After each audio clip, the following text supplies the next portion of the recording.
أعوذ بالله من الشيطان الرجيم بسم الله الرحمن الرحيم الحمد لله رب العالمين اللهم صل على سيدنا محمد وعلى آل سيدنا محمد. ശ്രോതാക്കളെ, മടവൂർ മഹാനർ എല്ലാവർക്കും ഒരു അത്താണിയായിട്ട് മാറുന്ന ഒരവസ്ഥ.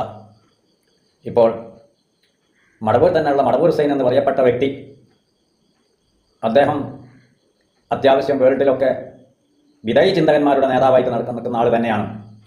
അവർ വിദായി ചിന്തകന്മാരുടെ നേതാവായിട്ട് വേൾഡിൽ തന്നെ അറിയപ്പെട്ട ഒരാളാണ്. അപ്പോൾ അതുകൊണ്ട് തന്നെ വിവരക്കേട് ആര് പറഞ്ഞാലും അതിന് പൊതുജനം തെറ്റിദ്ധരിക്കാതിരിക്കാൻ വേണ്ടിയിട്ട് അതിന് മറുപടി പറയാവുന്ന ഉത്തരവാദിത്വം നമ്മൾക്കൊക്കെ ഉണ്ട്. അതുകൊണ്ട് തന്നെ അദ്ദേഹം പറഞ്ഞ ആദ്യം ജാറം കെട്ടുന്നതിനെ പറ്റി നിങ്ങളൊന്ന് കേൾക്കി, എന്നിട്ട് നമുക്കതിന് മറുപടി പറയാം. കബറുകൾ കെട്ടിപ്പടുക്കരുത്, കബറുമേൽ നടക്കരുത്, കബറുമേൽ കെട്ടിടമുണ്ടാക്കരുത്, കബറുമേൽ എഴുതരുത്, ഇങ്ങനെയല്ലാതെ അതിൽ നിന്ന് ഏതെങ്കിലും ഒന്ന് ഒഴിവാണെന്ന് പറഞ്ഞിട്ടില്ലല്ലോ. സഹാബത്തും അങ്ങനെ തന്നെയാണ് ചെയ്തത്. ഖലീഫമാരോ മറ്റ് സഹാബികളോ താബീയങ്ങളോ അവരുടെ കാലത്ത് മരണപ്പെട്ടു പോയ ആളുകളുടെ ജാറങ്ങൾ ഉണ്ടാക്കി വെച്ചിട്ടില്ല. അത് പിൽക്കാലത്ത് 3 നൂറ്റാണ്ടും കഴിഞ്ഞ ശേഷമുണ്ടായ ഒരു ഏർപ്പാടാണ്. അതുകൊണ്ട് തന്നെ നമ്മൾ ഈ ചരിത്രം പറഞ്ഞു കൊടുക്കണം. എന്താണ് അഹ്ലുസുന്ന, ആരാണ് യഥാർത്ഥ സുന്നികൾ എന്ന് പറയണം, എന്താണ് തൗഹീദ് എന്ന് പറയണം, ഏതാണ് യഥാർത്ഥത്തിലുള്ള അഖീദ എന്ന് പറയണം. അങ്ങനെയാണെങ്കിൽ പിന്നെ ആളുകൾ ആലോചിക്കും. ഞാൻ വ്യക്തിപരമായി ഈ വിഷയം ഒരുപാട് ആളുകളോട് സംസാരിച്ചു. നിങ്ങൾ കേട്ടല്ലോ, ജാറം കെട്ടാൻ പാടില്ല, ഖബർ കെട്ടിപ്പൊന്തിക്കാൻ പാടില്ല, അതുമേൽ എഴുതാൻ പാടില്ല, ഇങ്ങനെ തുടങ്ങിയിട്ട് ഒരുപാട് കുറ്റങ്ങളായിട്ടും നബി സല്ലല്ലാഹു അലൈഹി വസല്ലം പറഞ്ഞതായിട്ടും ജാറം കെട്ടാൻ പാടില്ല എന്ന് പറഞ്ഞു. അതുപോലെ തന്നെ ഖബർ കെട്ടിപ്പൊന്തിക്കാൻ പാടില്ല. ഈ ജാറം കെട്ടലും ഖബർ കെട്ടിപ്പൊന്തിക്കലും രണ്ടും രണ്ടാണ്. അത് ലോകത്തിൽ ഒന്നായിട്ട് ചിന്തിച്ചപ്പം പിടുത്തം കിട്ടാതെ പോയതാണ്. എല്ലൊന്നും കിതാബെന്ന് പിന്നെ പിടുത്തം കിട്ടൂല, അങ്ങനെ പോയതാ. ജാറം കെട്ടുക എന്നാണ് പറഞ്ഞത്, ഒരു മനുഷ്യനെ ഖബറടച്ചതിന് ശേഷം അത് 1.5 അടിയെ വീതി ഉണ്ടാവുള്ളൂ. അതിൻ്റെ പുറത്തൂടെ കല്ല് വെച്ചിട്ട് ബിൽഡിങ്, അത് വലുതും ചെറുതും ഒക്കെ ഉണ്ടാക്കാം. അത് നമുക്ക് കാണാം, ബഗ്ദാദ് മഹിദ്ദീൻ അങ്ങനത്തെ കാണാം. അതുപോലെ തന്നെ ലോകത്തും എല്ലാ ഭാഗത്തും മുസ്ലിം സമുദായം ജീവിക്കുന്നുണ്ടോ ആ മഹലിലൊക്കെ അത് കാണാൻ പറ്റും. മടവൂരുണ്ട്, കുന്നമംഗലത്തുണ്ട്, അതുപോലെ തന്നെ ഒരുവിധം സ്ഥലത്തൊക്കെ ഉണ്ട്, പടനിലത്തുണ്ട്. ഒക്കെ വരുന്ന ചെയ്യാൻ ആ ബസ്സിലൊന്ന് കാറിനൊന്ന് നോക്കിയാൽ കാണാവുന്നത് മാത്രമേ ഉള്ളൂ. അങ്ങനെ തുടങ്ങിയിട്ട് എല്ലാ സ്ഥലത്തും ജാറം കെട്ടിയതായിട്ട് കാണാൻ പറ്റും. ഖബർ കെട്ടിപ്പൊന്തിച്ചതായിട്ട് മാപ്പിളാർ ഒരു ഖബറും കെട്ടിപ്പൊന്തിച്ചതായിട്ട് ലോകത്തെവിടെയും കാണിയില്ല. അത് അങ്ങനെ ആരോ കെട്ടിപ്പൊന്തിക്കേണ്ടത്, അത് മാപ്പിളാരല്ല. മാപ്പിളാർ ഖബർ കെട്ടിപ്പൊന്തിക്കില്ല. അങ്ങനെ രണ്ടും രണ്ടാണത്. എന്തോ ആവട്ടെ, ഖബർ കെട്ടുക എന്ന് പറഞ്ഞാൽ ആ 1.5 അടി തന്നെ അങ്ങോട്ട് കെട്ടിപ്പൊന്തിക്കുക ഭൂമിൻ്റെ പുറത്തുനിന്ന്. അത് കടുത്ത ഹറാമാണ്, ചെയ്യാൻ പാടില്ലാത്തതാണ്. ഒരാളും കൈയും താഴെ തന്നെ ആയിരിക്കണം. അതായത് ചുരുക്കി പറഞ്ഞാൽ 6 അടി 7 അടി താഴെ തന്നെ ആയിരിക്കണം. ബുദ്ധിമുട്ടുള്ള സ്ഥലത്ത് 5 അടിയെങ്കിലും താത്തിയാൽ മതി. അങ്ങനെയാണ് അതിൻ്റെ കണക്ക്. ഏതോ ആവട്ടെ. അപ്പോൾ ഖബർ ആരും ഇതുവരെ കെട്ടിപ്പൊന്തിച്ചതായി തെളിവില്ല. ഖബറിൻ്റെ മുകളിൽ ബിൽഡിംഗ് ഉണ്ടാക്കിയാൽ ആ ബിൽഡിംഗ് പൊളിഞ്ഞു വീണുകയും ചെയ്യും. കാരണം എന്താ പറയുക, അത് ഖബറാണ് സാധനം, അതിൻ്റെ മുകളിൽ വലിയ ലോഡ് വരാൻ പാടില്ല. അപ്പോൾ അതും നടക്കില്ല. പിന്നെ ജാറാണ്, അത് ഖബറിൻ്റെ ചുറ്റും കല്ല് വെച്ചിട്ട് അത് വലിപ്പം കൂട്ടി 1000, 2000, 3000, 10000, ലക്ഷം സ്ക്വയർ ഫീറ്റ് ആവുകയും ചെയ്യാം. ഇനി 2, 3, 10 സ്ക്വയർ ഫീറ്റും ആവാം. ഏതോ ആട്ടത്. അത് സംരക്ഷിക്കലാണ്, ഈ ഖബറിൽ കിടക്കുന്ന മനുഷ്യനെ സംരക്ഷിക്കലാണ്. അപ്പോൾ ഈ ഖബറിൽ കിടക്കുന്ന ആളെ ജനങ്ങളിലേക്ക് എത്തിക്കാൻ വേണ്ടി, പരിചയപ്പെടുത്താൻ വേണ്ടി, ഓർമ്മപ്പെടുത്താൻ വേണ്ടി, അവരുടെ ജീവിതം നിങ്ങൾ വിശദീകരിക്കാൻ വേണ്ടി ഇങ്ങനെ ഒരു പ്രവർത്തനം ചെയ്യുന്നത് തെറ്റാണെങ്കിൽ 1-ാം നമ്പർ തെറ്റ് ചെയ്ത ഒരു മനുഷ്യൻ ആരാണ്? ആദരവായ നബി സല്ലല്ലാഹു അലൈഹി വസല്ലം തങ്ങളാണെന്ന് മാപ്പിളാർ പറയേണ്ടി വരും. മാപ്പിളാർക്ക് അത് പറയാൻ കഴിയാത്തത് കൊണ്ടാണ് മടവൂർ മഖാം കെട്ടുന്നു, കുന്നമംഗലത്ത് മഖാം കെട്ടുന്നു, അങ്ങനെ കെട്ടിയിട്ടുണ്ട്, മടവൂർ കെട്ടിയിട്ടുണ്ട്. അങ്ങനെ മഹാന്മാരായ ഇബാദത്തിൽ അള്ളാൻ്റെ പൊരുത്തത്തിൽ മാത്രം ജീവിച്ച ആളുകൾ മരണപ്പെടുന്ന സമയത്ത്, വഫാത്താവുന്ന സമയത്ത് അവരെ ജനങ്ങളിലേക്ക് പ്രചരിപ്പിക്കാൻ വേണ്ടിയിട്ട് ഇങ്ങനെ കെട്ടുന്നത്. ഞാൻ പറഞ്ഞു വരുന്നത്, ഞാൻ റിയാദിലേക്ക് 993 ജോലിക്ക് വേണ്ടി പോയ ആളാണ്. 2013 വരെ അള്ളാൻ്റെ കൊണ്ട് അവിടെ ഉണ്ടായിരുന്നു. ലീവിന് വന്നു പോകുന്ന അവസ്ഥ, അതൊന്നും ഇപ്പോൾ കൂടുതൽ നമ്മൾ പറയണ്ട. അങ്ങനെ 993 തന്നെ ഞാൻ ഹജ്ജിന് പോയിട്ടുണ്ടായിരുന്നു. കബീൽ സമ്മാനം തന്ന കാരണം കൊണ്ട്. ആ പോയ സമയത്ത് ഞാൻ മദീനത്താണ് ആദ്യം സിയാറത്തിന് പോയത്. റൗളയുടെ ഉള്ളിൽ സിയാർത്തൊക്കെ കഴിഞ്ഞ് മുസ്ലിം തങ്ങളോട് സങ്കടങ്ങളൊക്കെ പറഞ്ഞു. നാലാർത്ഥ മുത്തവന്മാർ എന്നെ പായിച്ചത് ഞാൻ കണ്ടിട്ടുമില്ല. ഞാൻ നേരിട്ട് പുറത്ത് വന്ന് ജനങ്ങൾക്ക് ബുദ്ധിമുട്ടില്ലാത്ത സ്ഥലത്ത് വന്ന് പൊതുജനം കാണുന്നോട് തന്നെ വെച്ചിക്ക മക്കാമിലേക്ക് തിരിഞ്ഞ് മുസ്ലിം തങ്ങളിലേക്ക് തിരിഞ്ഞ് തന്നെ അരമണിക്കൂറോളം കരഞ്ഞ് ദുആ ചെയ്തിട്ടുണ്ട്. ഇന്നാരും പുറത്ത് പോയിക്കോന്ന് പറഞ്ഞിട്ടില്ല. അവിടെ വായിപ്പിക്കുന്നതിനൊക്കെ കാരണം അവിടെ ബുദ്ധിമുട്ടാക്കിയിട്ടുമാണ്. അത് ഞാൻ വേറെ വിഷയം, അതൊക്കെ പിന്നെ കാണിക്കാൻ പറ്റാത്തതാണ്. എന്നാൽ ജന്നത്തുൽ ബഖീൽ സിയാറത്തിന് കയറിയപ്പോൾ അവിടെ ഉസ്മാൻ ഇബ്നു അഫ്ഫാൻ റളിയല്ലാഹു അൻഹു തങ്ങളുടെ ജാറം, അത് ജാറം നേരത്തെ ഉണ്ടായിരുന്നു, പൊരയായിട്ട് തന്നെ ഉണ്ടായിരുന്നു എന്നുള്ളതിൻ്റെ എല്ലാ അടയാളവും ഉണ്ട്. ഏതോ ചെറുത്താൻ പൊളിച്ചാഞ്ഞതാണ്. പൊളിച്ച ആളൊക്കെ നമുക്ക് കേട്ടിട്ടുണ്ട്. പിന്നെ മുഹമ്മദ് ബിൻ അബ്ദുൽ വഹാബാണ് എന്ന് പറഞ്ഞ് കേട്ടിട്ടുണ്ട്. എന്തോ ആവട്ടെ, പിന്നെ അവിടെ ഉണ്ടായിരുന്നു. അതുപോലെ തന്നെ അലീമ ബീബി റളിയല്ലാഹു അൻഹാൻ്റെത് നേരെ ഒരു കോമ്പൗണ്ടിൻ്റെ ഉള്ളിലാണ്. അലീമ ബീബി റളിയല്ലാഹു അൻഹാൻ്റെ കബറിൻ്റെ എതിർത്തായിട്ട് ആ കോമ്പൗണ്ടിൻ്റെ ഉള്ളിൽ 2 എണ്ണം ഉള്ളത്. ഒരു 10-15 കബർ കളയ്ക്കാനുള്ള സൗകര്യം അതിൻ്റെ ഉള്ളിലുണ്ട്. പക്ഷേ തൊട്ട് നോക്കിയിട്ടില്ല ആരും. ഉസ്മാൻ ബിൻ അഫ്ഫാൻ റളിയല്ലാഹു അൻഹു തങ്ങളുടെ ജാറത്തിൻ്റെ ഉള്ളിൽ പിന്നെ ഒരു 5-6 കബർ കളയ്ക്കാനുള്ള സൗകര്യം അവിടെ ഉണ്ട്. ആരും പൊളിച്ചു നോക്കിയിട്ടില്ല. അവിടെ ആരും കബർ കളിച്ചിട്ടും ഇല്ല. അപ്പം അതിൻ്റെ ഒക്കെ പ്രത്യേകം അതിൻ്റെ അപ്പുറത്ത് നിരത്തി ഉണ്ടായിരുന്നു. എന്തോ ആട്ടെ, അവിടെ നിന്നൊക്കെ പോന്ന് ആ ഗേറ്റ് കയറിയ ഉടനെ തന്നെ ഇടത്തേപ്പുറത്ത് ഗേറ്റിലേക്ക് എത്തുന്നേരം ഒരു 5-6 ആളുണ്ട് ഒരു കവറിൻ്റെ അടുത്തുനിന്ന് ഇങ്ങനെ പിന്നെ ജാറത്തിൻ്റെ അടുത്തുനിന്ന് പെരുങ്കരച്ചിൽ. അപ്പം ഞാനും പതുക്കാട് ശ്രദ്ധിച്ച് നോക്കി. ചോദിച്ചു നമ്മൾ പെട്ടെന്ന് അവിടെ അടുത്തുള്ള ആളോട് ചോദിച്ച് ഇതേതാണ്. അപ്പോൾ പറഞ്ഞു ഉസ്മാൻ ഇബ്നു മദ്ഊൻ റളിയല്ലാഹു അൻഹു തങ്ങളുടെ ജാറാണ്. അപ്പോഴാണ് ഹദീസ് ഓർമ്മ വന്നത്. അത് ചാടിക്കടക്കുന്നവരായിരുന്നു ഞങ്ങൾ പിന്നെ ഏറ്റവും കൂടുതൽ പിന്നെ ഈ യുദ്ധത്തിനടുക്കൽ ആ കബർ ഉസ്മാൻ ഇബ്നു മദ്ഊൻ്റെ കബർ ചാടിക്കടക്കുന്നവരായിരുന്നു എന്ന ഒരു ഹദീസ് ഞാൻ പിന്നെ എഴുന്നോന്ന് കേട്ടിയിരുന്നു. അത് ഓർമ്മ വന്നത്. അപ്പം സ്വാഭാവികമായിട്ടും ആ ജാറം കെട്ടിച്ചത് ആദരവായ നബി സല്ലല്ലാഹു അലൈഹി വസല്ലം തങ്ങളാണ്. അപ്പോൾ ജാറത്തെ ഞാൻ പ്രത്യേകം ശ്രദ്ധിച്ചു. കാരണം ജാറ ബിസിനസ് എന്ന് പറഞ്ഞിട്ട് ഒരു വിധേയികൾ ഇങ്ങനെ ചാടി നടക്കുന്ന സമയത്ത് നമുക്ക് പ്രത്യേകമായിട്ട് അത് ഓർമ്മപ്പെടുത്തൽ നിർബന്ധമാണല്ലോ. അതുകൊണ്ട് ഞാൻ ശ്രദ്ധിച്ചു. 4 അടിയോളം വീതിയുണ്ട് ആ കബർ ജാറത്തിന്. 4 അടി, 1.5 അടിയല്ലേ കബറുണ്ടാവുള്ളൂ. പിന്നെ 7 അടിയോളം നീട്ടമുണ്ട്, 4.5 അടിയോളം എകരവുമുണ്ട്. അതായത് എൻ്റെ നെഞ്ഞിൻ്റെ അത്ര, എൻ്റെ നെഞ്ഞോളം എകരം ഉണ്ട്. അപ്പോൾ അത് ചാടി കിടക്കണേ എന്നെ കൊണ്ടൊന്നും കഴിയൂല, നല്ല യോദ്ധാക്കൾക്ക് തന്നെ അതിന് കഴിയുള്ളൂ എന്ന് ഞാൻ അന്നേരം ഉറപ്പിക്കുകയും ചെയ്തു. ഏതായാലും ദുആ ചെയ്തു പോരുകയും ചെയ്തു. ഈ ജാറം കെട്ടിയത് ആദരവായ നബി സല്ലല്ലാഹു അലൈഹി വസല്ലം തങ്ങൾ കൽപ്പിച്ചതിൻ്റെ അടിസ്ഥാനത്തിൽ സ്വഹാബത്തെ ഇക്റാമാണ്. എന്നാൽ അത് തന്നെ നബി സല്ലല്ലാഹു അലൈഹി വസല്ലം തങ്ങൾ പ്രത്യേകം ഉണർത്തുകയും ചെയ്തു. എന്ത് ഒരു ഹദീസിൽ കാണാൻ പറ്റും. പിന്നെ അത് വേറൊരു ഉസ്താദിനോട് പറഞ്ഞെന്നാണ് ഹദീസ്. എനിക്കിത് തിരിയില്ല, ഹദീസ് വായിക്കാൻ കൂടി കിട്ടാത്ത മനസ്സിലാണല്ലോ ഞാൻ ഡ്രൈവറല്ലേ. ഏതോ ആവട്ടെ, പിന്നെ പറഞ്ഞു തന്നതാണ്.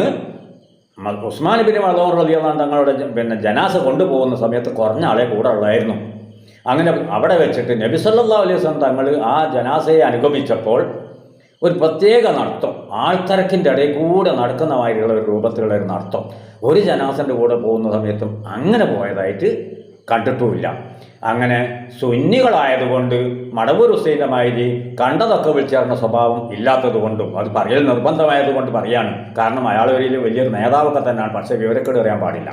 വിവരക്കേട് നേതാവ് വന്ന നേതാവിനെ ആ കണത്തിന് തന്നെ കണക്കാക്കിയിട്ട് പറയുമാണ്. അതുകൊണ്ടാണ് അങ്ങനെ നബി സല്ലല്ലാഹു അലൈഹി വസല്ലം തങ്ങൾ സ്വഹാബത്തെ ഇക്റാം സുന്നികളായതുകൊണ്ട് നേതൃത്വത്തോട് ചോദിക്കണം ഹുസൈനെ. നമ്മൾ പറയണം അതാണ്.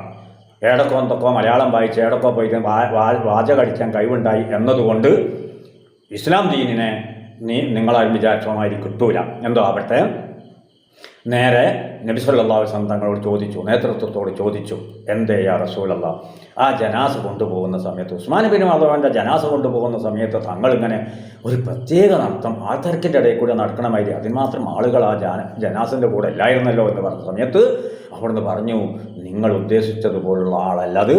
മലായിക്കത്തെ ഇക്റാമിൻ്റെ ബാഹുല്യം കൊണ്ട് അവരെ ബുദ്ധിമുട്ടിക്കണ്ട എന്ന് വിചാരിച്ച് ഞാൻ അങ്ങനെ നടന്നതാണ്, അവരെ ബുദ്ധിമുട്ടിക്കാതെ നടന്നതാണ്.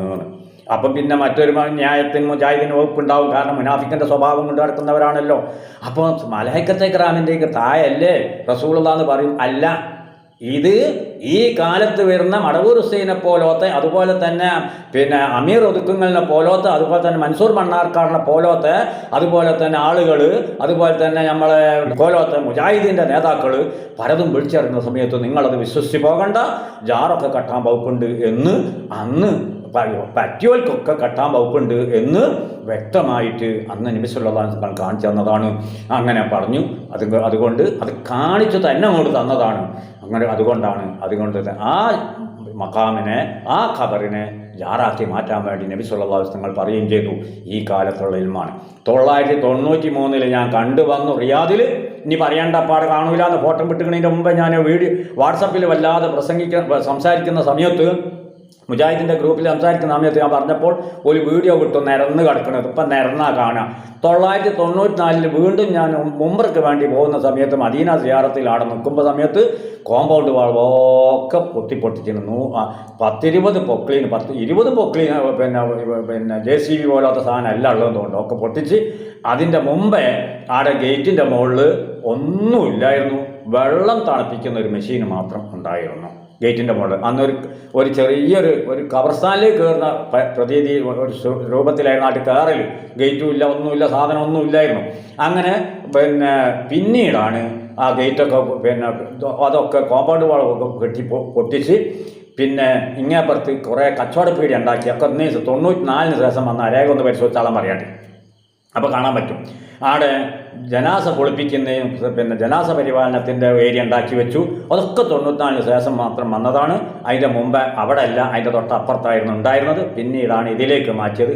അടുത്ത കച്ചവടപ്പീടിയൊക്കെ ഈ കച്ചവടപ്പീടിൻ്റെ ബാക്ക് പരിശോധിച്ചാൽ കാണാൻ പറ്റും. 3 അടിയോളം കനമുള്ള കോൺക്രീറ്റാണ് അവിടെ ഉപയോഗിച്ചത്. എന്തേ കാരണം? ആയിരക്കണക്കിന് ലോഡ് മണ്ണ് കൊണ്ടുവന്ന് അതിലിട്ടിട്ട് ഏരിയ കൊണ്ട് പൊന്തിച്ചതിന് ശേഷം ഈ ബിൽഡിങ്ങിന് കണക്കാക്കി മണ്ണാടിട്ട് പൊന്തിച്ചതിന് ശേഷം ഈ അടിയിൽ കിടക്കുന്ന കല്ലൊക്കെ എടുത്തൊന്ന് മുകളിലേക്കും വെച്ച് ഇത്രയേ ഉള്ളൂ. അന്നപ്പം ഉസ്മാൻ ഇബ്നു മദ്ഊൻ റളിയല്ലാഹു തങ്ങളുടെ ജാറവും സമനിര പോലെ തോന്നിക്കും. ഇത് എനിക്ക് തോന്നുന്നു ഞാൻ റിയാദിൽ വന്ന് അന്ന് മുജാഹിദിൻ്റെ വലിയ നേതാവാണ് ആടെയുള്ള ജാഹിലാത്തിലുള്ള മറ്റേ മരുത അസ്രഫ് എന്ന് പറഞ്ഞാൽ ഓൻ്റെ ചങ്ങായിമാരോടൊപ്പം ഒന്നായിട്ട് വെല്ലുവിളിച്ചു. വന്നോ കണ്ടോ, മദീനയിലേക്ക് പോയാൽ സിർക്കാന്ന് പറഞ്ഞ് നടക്കണ്ട, വന്ന് കണ്ടോളാൻ പറയും, ജാറങ്ങളാണെങ്കിൽ വന്ന് കണ്ടോളാൻ പറയും. അത് ആദരവായ നബി സല്ലല്ലാഹു അലൈഹി വസല്ലം ഞങ്ങൾ കെട്ടിവെച്ചതാണ്. ഇനി അപ്പോൾ അതുകൊണ്ട് അത് ഓൾറെഡി ഉണ്ട്, ആ മണ്ണിൻ്റെ ഉള്ളിലുണ്ട്. ഇനി JCB കൊണ്ടുവന്ന് മാന്തിട്ടാലേ പോകുള്ളൂ, അതിൻ്റെ മുമ്പ് പോകില്ല. അപ്പം മനുഷ്യന്മാർ കണ്ടുപോവുകയും ചെയ്യും. എന്തോ ആവട്ടെ, ജനാസടക്കം കാണാൻ പറ്റും. അതാണല്ലോ മാപ്പിളാരെ വിശ്വാസം. അതിൻ്റെ ഉള്ളിൽ അവരതിൻ്റെ ഉള്ളിൽ ഹയാത്ത് തന്നെ ഉണ്ട് എന്നാണല്ലോ. എന്തോ ആവട്ടെ, നമ്മൾ പിന്നെ പറയാം. ആ വിഷയം വിശദീകരിക്കുന്ന ഒരാൾ പറയാം. ഏതോ ആവട്ടെ, ഇവിടെ നബി സല്ലല്ലാഹു അലൈഹി വസല്ലം തങ്ങൾ തന്നെ പറഞ്ഞത് ഖബർ തട്ടി നിരത്തണമെന്ന് പറഞ്ഞ ആരാണ്? സാധാരണക്കാരുടെ ഖബറാണ്. പിന്നെ മടവൂർ ഹുസൈന് ഞങ്ങളെ സിയാക്കളെ കൊണ്ട് യോജിപ്പിച്ച് ഇങ്ങോട്ട് 3-4 കാര്യം പറയണ്ടായി. എന്താണ്? ഒന്ന്, ഖബർ കെട്ടിപ്പൊന്തിക്കണമൊക്കെ ജാറ ബിസിനസ് തുടങ്ങിയത് ഷിയാക്കളാണ്. ഷിയാക്കളല്ല ആദ്യം തുടങ്ങിയ നബി സല്ലല്ലാഹു അലൈഹി വസല്ലം തങ്ങളാണ് ഉന്നതന്മാർ. പക്ഷേ ഷിയാക്കൾ എന്ത് ചെയ്ത് എല്ലാ സാധാരണക്കാരും ഒരു മഹാന്മാരാണെന്നും പറഞ്ഞിട്ട് അവർ ജാറുണ്ടാക്കും. അങ്ങനെ ഉണ്ടാക്കാൻ പാടില്ല. സാധാരണക്കാർക്ക് പൊതുസ്ഥലത്ത് പാടില്ല. മഹാന്മാരായ ആളുകളെ അവരെ ജനങ്ങളിലേക്ക് പ്രചരിപ്പിച്ച് ദീനീ ദഅവക്ക് വേണ്ടിയിട്ട് അവരെ അടയാളപ്പെടുത്തണമെന്നാണ് നബി സല്ലല്ലാഹു അലൈഹി വസല്ലം തങ്ങൾ ഇത് കാണിച്ചു തന്നത്, വ്യക്തമായി കാണിച്ചു തന്നു. ആ ഖബർ ഉമർ ഇബ്നു ഖത്താബ് റളിയല്ലാഹു അൻഹു ഭരിക്കുന്നവരും, അതുപോലെ തന്നെ അബൂബക്കർ സിദ്ദീഖ് റളിയല്ലാഹു അൻഹു ഭരിക്കുന്നവരും, പിന്നെ ഉസ്മാൻ ഇബ്നു അഫ്ഫാൻ റളിയല്ലാഹു അൻഹു ഭരിക്കുന്നവരും, അലി ഇബ്നു അബീ ത്വാലിബ് റളിയല്ലാഹു അൻഹു ഭരിക്കുന്ന, അങ്ങനെ ആരും ആ ഖബറിൽ തൊടാൻ പോയില്ല. പിന്നെ ഒരു ശൈത്താൻ്റെ കൊമ്പ് ഇങ്ങോട്ട് വന്നപ്പോൾ ഓന് ബാക്കിയുള്ള ഉസ്മാൻ റളിയല്ലാഹു അൻഹു തങ്ങൾക്കൊക്കെ പൊളിച്ച് സഹാബത്തെ കിറാമ കെട്ടി വെച്ചത് ഒക്കെ പൊളിച്ച് ഇത് തൊടാൻ ഓനെ കൊണ്ട് കഴിയില്ല. എന്തേ കാരണം? എല്ലാം നശിപ്പിക്കാൻ കഴിയില്ലെന്ന് ആദരവായ നബി സല്ലല്ലാഹു അലൈഹി വസല്ലം തങ്ങൾ തന്നെ പഠിപ്പിച്ചത്. ദീനീ ഷിയാറെല്ലാം നശിപ്പിക്കാൻ കഴിയില്ലാന്ന് ആദരവായ നബി സല്ലല്ലാഹു അലൈഹി വസല്ലം തങ്ങൾ തന്നെ നമ്മെ പഠിപ്പിച്ചിട്ടുണ്ട്. അതുകൊണ്ടാണ് നമ്മൾ ധൈര്യത്തിൽ നിൽക്കുന്നത്. എന്തോ ആവട്ടെ, അപ്പം ഷിയാക്കൾ അല്ല ആദ്യം തന്നെ തുടങ്ങിയത് നബി സല്ലല്ലാഹു അലൈഹി വസല്ലം തങ്ങളാണ്. അതിൻ്റെ പിന്നണിയായിട്ടാണ് മടവൂർ വന്ന മഖാമും കുന്നമംഗലത്തുള്ള മഖാമും അങ്ങനെ തുടങ്ങിയിട്ട് പിന്നെ പാറപ്പള്ളിയിലുള്ള മഖാമുകളും ഒക്കെ. പാറപ്പള്ളിയിലുള്ള മഖാമുകൾ ഒക്കെ കേരളത്തിൻ്റെ തുടക്കം മുതൽക്ക് തന്നെ ഉണ്ടാടെ. ഇന്നും നിലയൊന്നുമല്ല. 1400ഓളം വർഷം പഴക്കമുണ്ടായിരുന്നു. സഹാബത്തെ കിറാമം വന്ന് ബദരീങ്ങളും വന്നപ്പോൾ അന്നേ അടണ്ട്. അതിൻ്റെ മുകളിലൊക്കെ കാണാനും പറ്റും. അതൊക്കെ ഒന്ന് പോയി നോക്കിയിട്ട് എന്നിട്ട് പോരായിരുന്നു മടവൂർ ഹുസൈൻ ഇങ്ങനെ പറയാൻ. താഴ്മ ഒരു സ്ഥാനത്തിരിക്കുന്ന ആളല്ലേ, ഈ വാക്കുകളൊക്കെ അറബികളും ശ്രദ്ധിക്കൂലേ? അത് വേണ്ടിയില്ലായിരുന്നു. ഇൻഷാ അല്ലാഹ് ഇപ്പം ഈ ജാറത്തുമെന്ന് ഞാൻ നിർത്തുന്നു.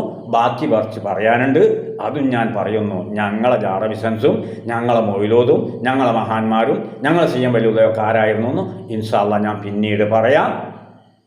പിന്നെ ഓരോന്നോരോന്നായിട്ട് ഇൻഷാ അല്ലാഹ് പറയും. ഇത് പറയൽ നിർബന്ധമായിരിക്കുന്നു. ജാറ ബിസിനസ് ഇങ്ങനെയാണ് ആദരവായ നബി സല്ലല്ലാഹു അലൈഹി തങ്ങൾ തുടങ്ങി വെച്ചതാണ്. അതേ നബി സല്ലല്ലാഹു അലൈഹി തങ്ങൾ തന്നെ പറഞ്ഞത് കവർ കെട്ടിപ്പൊന്തിക്കരുതെന്ന്. അത് അക്കവറും കെട്ടിപ്പൊന്തിച്ചിട്ടില്ല. ഒരാളും കയ്യും താഴെ തന്നെയാണ്. ആ അബ്ദുല്ലാഹിബിന് മലവൻ റളിയ ഉസ്മാനിബിന് മലവൻ റളിയ തങ്ങളുടെ കബറും കിടക്കുന്നത് അതാണ്. പിന്നെ അബ്ദുല്ലാഹിബിന് സലൂല് എന്ന് പറഞ്ഞ മുനാഫിക്കിനെ പോലത്തെ ആൾക്കാർ അന്നും കളിയാക്കിയിട്ടുണ്ട്. ഇന്ന് അവരുടെ പിൻഗാമികളായ വിധേയികളും കളിയാക്കുന്നു. അക്കൂട്ടത്തിൽ കൂടി മടവൂർ ഹുസൈനും കളിയാക്കി എന്നേ നമുക്ക് വിശ്വസിക്കാൻ പറ്റുള്ളൂ. അത് വേണ്ട, ഇസ്ലാം ദീനിനെ കളിയാക്കാൻ പോകണ്ട എന്നേ ഇപ്പോൾ പറയാനുള്ളൂ. തൽക്കാലം നിർത്തട്ടെ.